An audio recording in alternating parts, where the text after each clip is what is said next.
M'dzina la Atate ndi la Mwana ndi la Mzimu Woyera. Amen.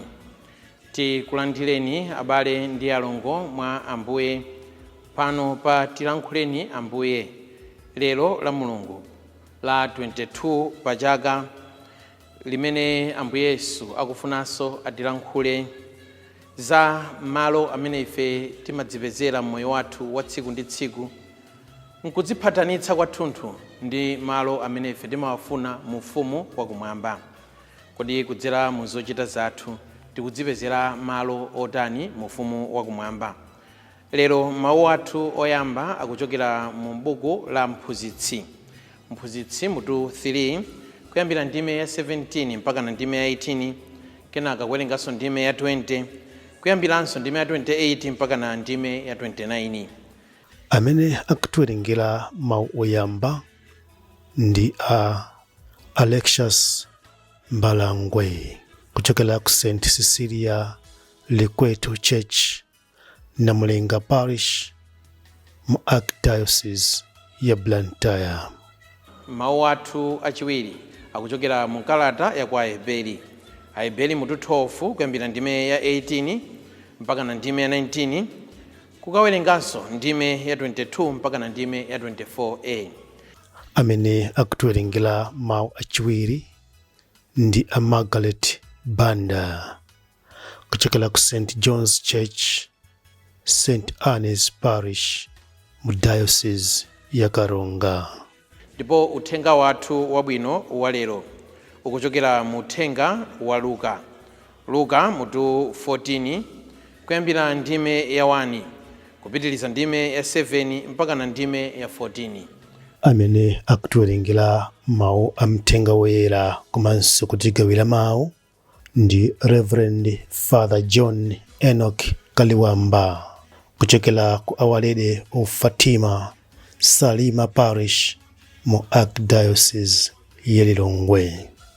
Abale ndi alongo mwa Ambuye, tiyeni tikhalire limodzi. Mawu oyamba. Mawu a m'buku la Mphunzitsi. Mwana wanga, ukhale wodekha pa zonse zimene umachita, ndipo anthu okomera Ambuye adzakukonda. Ngati ndiwe wotchuka kwambiri, udzichepetse, ukatero udzapeza kuyanja pamaso pa Ambuye. Pali anthu ambiri otchuka ndi amphamvu, koma Ambuye amaulula zinsinsi zawo kwa anthu odzichepetsa. Tsoka likagwera wonyada, palibe mankhwala, pakuti kuyipa kumakhala kutazika mizu mwa iye. Munthu wochenjera amalingalira bwino fanizo. Munthu wanzeru amafunitsitsa kukhala ndi makutu atcheru. Mawu a Ambuye. Tithokoze Mulungu. Mawu achiwiri. Mawu a m'buku la Aheberi. Inu simudachite monga Aisraeli aja, amene adafika ku chinthu chimene adatha kuchikhudza, ndiye kuti ku phiri la Sinai, lija lidali loyaka moto, la mdima wabii, la mphepo ya mkuntho, limene panali kulira kwa lipenga ndiponso kumveka kwa mawu. Anthu atamva mawuwo adapempha kuti asawamvenso konse. Koma inu mwafika ku phiri la Ziyoni, ndiponso ku mzinda wa Mulungu wamoyo, ndiye kuti Yerusalemu wakumwamba, mmene muli angelo osawerengeka. Mwafika ku chikondwerero kumene kwasonkhana ana oyamba a Mulungu, amene mayina awo alembedwa kumwamba. Mwafika kwa Mulungu, mweruzi wa anthu onse, ndiponso kwa mizimu ya anthu olungama, amene Mulungu wawasandutsa angwiro kwenikweni. Mwafika kwa Yesu, Nkhoswe yokonza za chipangano chatsopano. Ndipo mwafika ku magazi okhetsedwa, amene atilonjeza zinthu zabwino koposa amene magazi a Abele ankachitira. Mawu a Ambuye. Tithokoze Mulungu. Ambuye akhale nanu, akhalenso ndi mzimu wanu. Mawu a Uthenga Wabwino monga adalembera Luka oyera. Ulemu kwa inu Ambuye. Pa tsiku lina la Sabata, Yesu adakadya kwa mkulu wina wa gulu la Afarisi, ndipo Afarisi anali kumpenyetsetsa. Yesu adaona kuti anthu amene adayitanidwa kuti akadye nawo anali kudzisankhira malo aulemu. N'chifukwa chake anawaphera fanizo nati, wina akakuyitanira phwando la ukwati, usamakhale pamalo aulemu ayi, kopa kuti kapena adayitananso wina waulemu koposa iwe, kuti iye amene adayitana awiri nonsenu angabwere ndi kukuwuza kuti patsa uyu malowa. Apo udzachita manyazi pokhala pamalo otsika, koma akakuyitana kakhale pamalo otsika, kuti amene adakuyitana uja akuze kuti bwenzi langa dzakhale pamalo aulemu pano. Apo udzalandira ulemu pamaso pa oyitanidwa onse amene ali kudya nawo. Pakuti aliyense amene adzikuza adzadzichepetsa, ndipo aliyense amene adzichepetsa adzadzikuza. Yesu adawuzanso Farisi uja amene adamuyitana kudzadya naye kuti, pamene ukoza chakudya chamasana kapena chamadzulo, usamayitane abwenzi ako kapena abale ako kapena afuko lako kapena anzako achuma, kopa kuti angadzakuyitanenso ndipo ungadzalandire mphotho. Koma pamene ukoza phwando uziyitana amphawi, otsimphina, opunduka ndiponso akhungu. Apo udzakhala odala, chifukwa iwo alibe kanthu koti akubwezere pamene anthu olungama adzauka kwa akufa. Uthenga wa Ambuye. Ulemu kwa inu Ambuye Yesu Khristu. Mawu athu oyamba komanso achiwiri ndi uthenga wathu wabwino walero zikufuna zitithandize tonsefe kuti tidzipezere malo aulemu kumwamba. Ambuye Yesu akuyitanidwa, tikumva kunena kuti Ambuye Yesu akuyitanidwa ku khomo la Mfarisi wina, ndipo atafika ku khomo la Mfarisiyo akupezanso kumene kuja kuti kuli Afarisi ena. Koma Afarisi aja akunena kuti akungopenyetsetsa Ambuye Yesu. Pamene akupenyetsetsa Ambuye Yesu, tikumva kunena kuti Ambuye Yesu nawonso akuwapenyetsetsa ndipo akuwaphunzitsa mafanizo.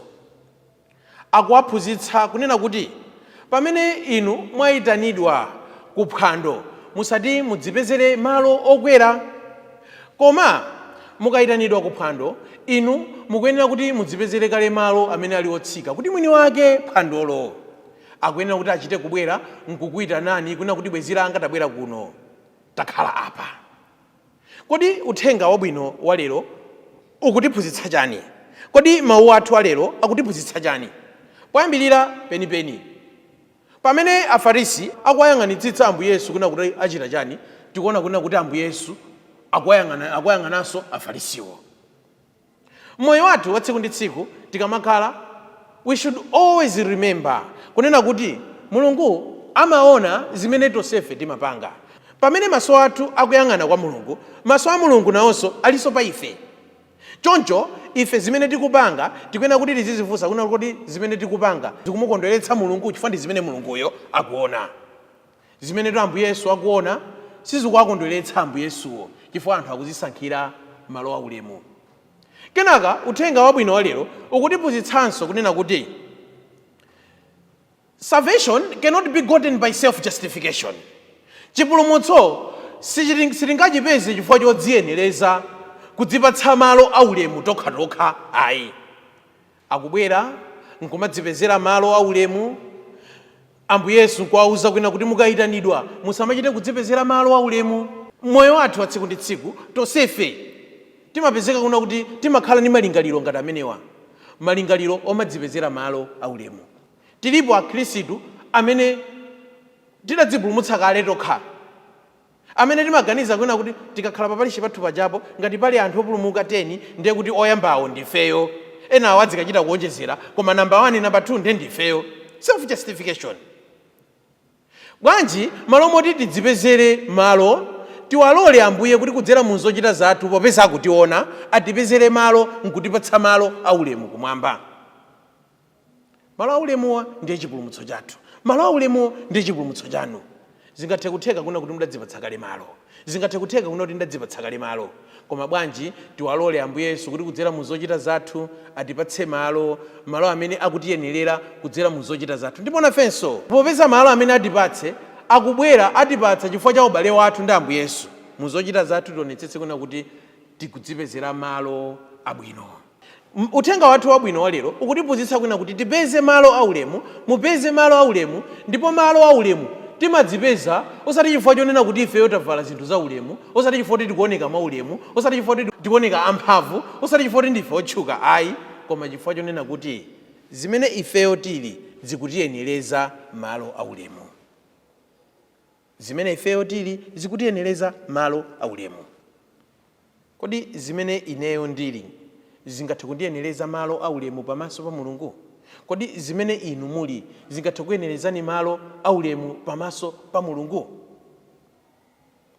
Ulemu weniweni uthenga wabwino wa lero ukutiphunzitsanso timaupeza chifukwa chonena kuti mpando wathu wayandikira mpando wa mwini wake phwando, ndiye ulemu weniweni. Pamene anthu awa afarisiwa amene akubwera, ulemu weniweni akupeza chifukwa chonena kuti moyo wawo ukuoneka kunena kuti ndi moyo umene uli wa ulemerero, chifukwa chonena kuti akuoneka kunena kuti ndi anthu amphamvu, chifukwa chonena kuti akuoneka kunena kuti ndi odziwika. We will be justified not because we are powerful, not because we are famous, not because we are public figures, not because we have money, but we will be justified because of the person that we sit with. Ife moyo mwathu muno pamene moyo uno udzatha tidzalungamitsidwa osati chifukwa cha moyo wathu ayi, koma tidzalungamitsidwa chifukwa cha Ambuye amene ife takhala nawo pafupi. Kodi zochita zathu zingathe kutiyenereza kuti tikhale ndi Mulungu pafupi? Kodi zochita zanu zingathe kuyenerezani kuti mukhale ndi Mulungu pafupi? Ngati zochita zathu sizikutipezetsa malo aulemu kumwamba, tatiyeni tiyambepo kudzifunsa kuti kodi ndi malo otani amene ine ndikalandire chifukwa cha zochita zanga? Kodi ndi malo otani amene inu mukalandire chifukwa cha zochita zanu? Amen.